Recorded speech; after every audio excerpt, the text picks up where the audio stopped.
Hello everyone, my name is the Chemist77 and welcome to episode 13 of Farming Minecraft. It'll be just a little quicker one today as I am very busy this week with exams and other various bits and bobs. But anyway, so I'm over here in the spawn chunks of my world because we are going to build another farm. You can see I've got the first layer of the schematic here. If I do that, there we go, we can see the whole thing. I've dug out just a little bit of this cliff face here just to sort of nestle it slightly inside. But yeah, I pop it back into our single layer mode. I'm going to get building this in a minute, but I'm just going to explain a little bit about what it is. So this is or it's going to be a honeycomb and honey bottle farm. And it's got to have a little extra twist on it though, in that obviously all the items will be sorted into chests. We're gonna have one either honeycomb on this side and honey bottles on that side. And I'm also going to add a automatic turn off switch onto it. So once the chest, which will be this chest here or that chest over there, gets full, there will be a system that turns off the farm, because this is in the spawn chunks, so that means that it should work wherever I am in the world. So I don't want it constantly producing stuff if the chests are full.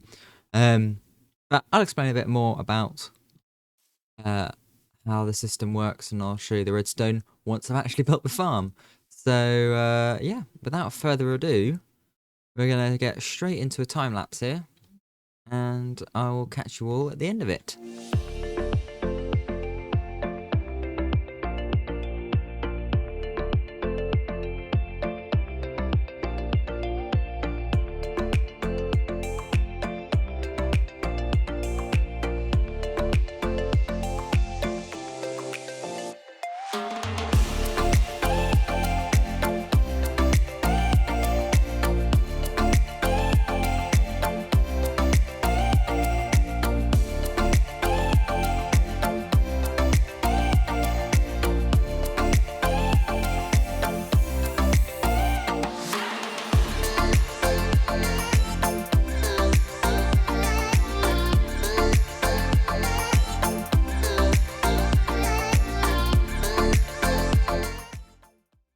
And there we have it, one honey bottle and honeycomb farm built. Now, as you can see, because of a lot of the beehives were full of honey when I put them in, they haven't actually been activated. So what I've got to do, and if you ever have that problem, all you have to do is come back here and replace that. And as you can hear, that is just resetting off all the dispensers. Actually, I think it probably works. Yeah, it should work with that as well, so it's just a bit easier to reach. Like so. And hopefully, if we come around to the front, we can see, yep, all the hives are now empty. And whoops, glass bottles aren't supposed to be in there. We've got some honeycomb. And we should see in here, we've got some honey bottles. That's very nice. Put some honey bottles in there. Now you do need to make sure that these, or at the very least, all of these are full of glass bottles, the dispensers. Otherwise, if you have an empty slot there, which I can't show because the hopper's putting them in, then the honey bottle will appear there rather than pop out, which we need it to pop out because, and I'm going to use FreeCam for this because it's a bit easier to navigate.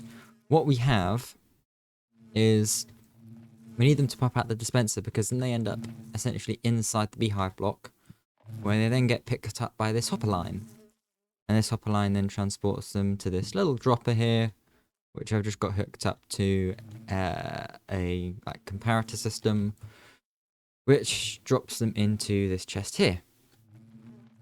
And then this chest, as you saw, is where we put the glass bottles, or on the other side over there, the shears. and a hopper minecart takes them up and puts them in these hoppers into these dispensers. Now, how does the honey farm work? Well, basically, it utilizes a pretty cool mechanic in that you can take comparator outputs from beehives. So, beehives, they have a honey level. So, rather than just being either empty or full, the game calculates whether there's honey in them by level, and there's 6 levels if you include empty. So, and the way a level increases if a pollinated bee, or rather a bee that has pollinated a flower, enters the hive and then leaves again. So as it leaves to pollinate again, the honey count goes up by 1. And so for every honey level, you can take a comparator output of that level. So we can see here, as you just heard a bee leave the hive there. Oh, I was about to say it went to 3, but they obviously all left the hive and it activated the dispenser. So yeah, so basically this signal strength will slowly grow as the honey level increases to the point where it gets 5, at which point it reaches here. And this then powers this block, which, because it's next to the dispenser, will power that. That will then either shear it and get honeycomb, or use a bottle on it and get a honey bottle, which will empty the honey level hive, which will reset this, and it begins over again. And this just works all the way along here. And this is tie level, as you can see here, which means that there's sort of one slice, and they can work next to each other. However, you'll notice I've got a little gap here. Part of that is because, okay, I've got one side for honeycomb and the other side for honey bottles. Part of that is as well to do with the bee AI. And they've all gone inside the hives, but sometimes if you have it too long, their pathfinding can go a bit weird, and bees that are over here can try and pathfind over here, and then they all get stuck, which is not ideal. You'll also notice I've got glass panes here. Part of it is an aesthetic, it looks quite nice with glass panes. Part of it is also, it just makes the gap inside there a little bit wider so the bees find it easier to get past each other. But yeah, I'm going to sleep real quick. So that is how the bee, well, I keep calling it a bee farm. It's not technically a bee farm, I guess, is it? But yeah, honey bottle / honeycomb farm, that's how it works. Now, I also mentioned at the very start of the episode, I added an overflow system, or rather an automatic shut-off system. And that is this little circuit here, or that also sort of goes up. And let me tell you, trying to fit this in after doing all the rails and hopper dropper stuff was interesting. But basically what happens is this right here, this is where we get our output. So in this case, honeycomb. Now, if you don't know, comparators can take inputs into the side. And what it will do is it will compare the two inputs. And so if the input to the side is greater than the input behind, or coming into it from this side, then it won't emit an output. So as we can see here, we would expect an output to come from here, because there are items in this chest. And if I get rid of this comparator, you can see, okay, we do get an output. However, this redstone block is powering this comparator with a power level of 15, which means that until this comparator receives a power level of 15 from this block here, it won't put an output. And that will only happen once this chest is full. Actually, one more thing I forgot to mention about comparators, which we you may have noticed we also used here, is that they can detect storage levels, so like chests, droppers, and beehives, through a block. So they can either detect right next to the container or through this block like we've done here, and with the bee nests / hives there.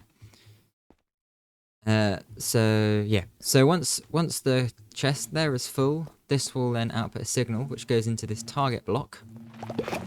If I come around here, this target block will then distribute a redstone output into this dust. And this needs to be a target block, because target blocks will pull the redstone in. If this wasn't a target block, then we wouldn't get an output, because the redstone line would run just this way. So that runs into a repeater, and then we just run a redstone signal all the way up here, which, hang on if I can get up there. There we go, which will run the redstone signal, as you can see, up this glass, because glass is transparent. It doesn't block the signal on the diagonal, and this redstone line simply just comes up here and then onto these blocks. Now these blocks are directly above, you might have seen when I was building it in the time-lapse, but you can see here above some sticky pistons. Now when these sticky pistons get powered, which is what happens when this chest gets full, so chest gets full, comparator outputs, redstone signal gets powered all the way up here. That powers these pistons and pushes these fence gates in front of the hive, and this will stop the bees from exiting the hive, but they can still enter. And because of course fence gates aren't solid blocks, the bees don't suffocate if they are out. So that is how the auto shut-off system works, which means that once this chest or this chest is full, then we won't be producing any unnecessary lag with bees. It shouldn't be too much lag, shouldn't be too much of a problem, but it's always good just to have it there. So this auto shut-off system is mirrored this side for these hives, so once so it's not okay if this chest or this chest is full, the whole thing shuts off. It is, this chest is full of honeycomb, this honeycomb side shuts off, and if this chest is full of honey bottles, this side shuts off. And did I eat my last golden carrot there? I'm just kidding, I've got some more right here. Yeah. Hey, also you'll notice I haven't put the decoration in. That is because I need some things. There we go, we've got the honeycomb recipe is unlocked in the top corner there.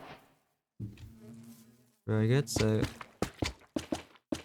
I can pop some in there like that, and I've also, I was also going to put them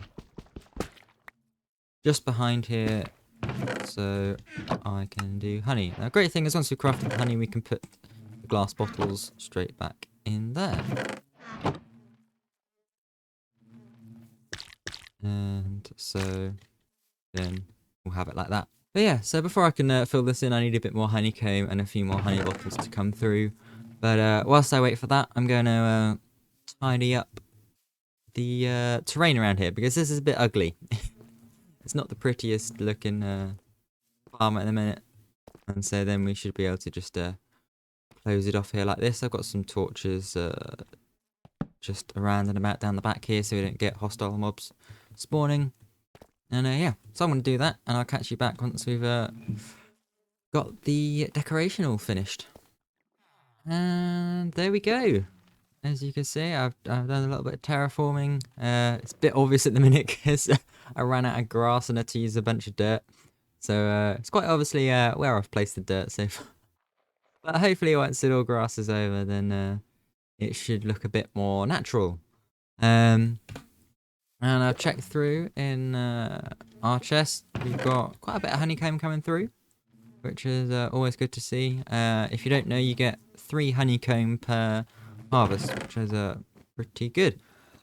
And then in here, we're a little bit slower on the honey blocks, but I can just keep popping in and out of there, and like so, like that, and send off the of a minecart again if I want to refill the glass bottles. And yeah, so we're just 1 honey block away from finishing that off, which is kind of annoying, but yeah. I'll get it eventually. We'll get it eventually. But this will be good because quite a few big redstone farms will use honey blocks here and there, the odd one. Not loads. But for example, tree farms, or where you've got lots of slime blocks pushing together, you alternate slime and honey because they don't stick to each other. which is very useful. But honey is also a sticky block that will stick to other blocks, if that makes sense. I'll explain it a bit more once I build something like a tree farm, which utilizes slime and honey a bit more obviously. A lot of bees come out once there. The other thing you can do with honey as well, if you didn't know, is use it to craft sugar. But I've got a nice sugarcane farm, that I am not too worried about using it for that. Unless I run really low on sugar cane because I've used it all to make paper for rockets. But yeah, we can hear the farm. Keep going there. There's some honeycomb coming in. Still only got 2 honey bottles. I was hoping I could kind of blag it out a bit. Are we close to? Oh, we're close on a couple. Maybe if I blag it out a bit more, we can get the last honey block I need. We'll see. And there we go. Last honey block in there. Completely unnecessary to wait. Took a little bit longer than I hoped it would, hence the cut. But yeah. Anyway, one last thing I actually forgot to mention here is if you we're using flowering azalea leaves here because if you didn't know, bees will actually pollinate them. It's the to the best of my knowledge, if I remember correctly, it's the only like block that bees will pollinate. Normally they would pollinate flowers like this, but yeah. So I mean, if you wanted to, you could use like grass or dirt with flowers on top. Personally though, I like the flowering azalea bushes, just because it looks sort of less chaotic with the random sort of location of flowers on a block. If you didn't know, they're always in a slightly different place on the block. Plus you can see the bees a bit better, and I do like bees, they're very cute. But anyway, I'm gonna leave it there for today. Yeah, not loads done today, but like I said, I'm just super busy at the minute. I'm hoping next week's episode we should be able to get a bit more done because I won't have so much pressure on me. But yeah. So thank you very much for watching and tuning in. If you enjoyed the video, please do give it a like, and if you want to see more, then please do subscribe to the channel. If you don't know what this world is, it's a farming Minecraft world where it is a survival let's play. We'll do survival let's play things. I'm gonna just sleep quickly, hang on. So yeah, there we go. So yeah, it's a survival let's play, but what I'm trying to do is just build a load of fun farms and stuff. So as you can see, it's a cactus farm over there. I've done the iron farm, which you can just see over there. And some slightly more complicated things as well. So I've got a gravity block duper that we'll be doing in a future episode. Another mob switch. I've got a really good, rather complicated wither skeleton farm that I'm going to build in the future as well. So yeah, if you want to stay tuned or want to get notified when the future videos in the series come out, then yeah, do hit the subscribe. I also live stream over on Twitch, so you can check me out on there. Usually it's every Saturday. It's been a bit chaotic recently with schedule changes and whatnot, but give it a couple of weeks, I'll be back in the swing of normal. So Saturday at 11 AM GMT for sort of 3-4 hours ish. But yeah, that's a lot of shameless self-promotion there. Please do forgive me. Yeah, thank you very much for watching, and I will see you next week. Bye.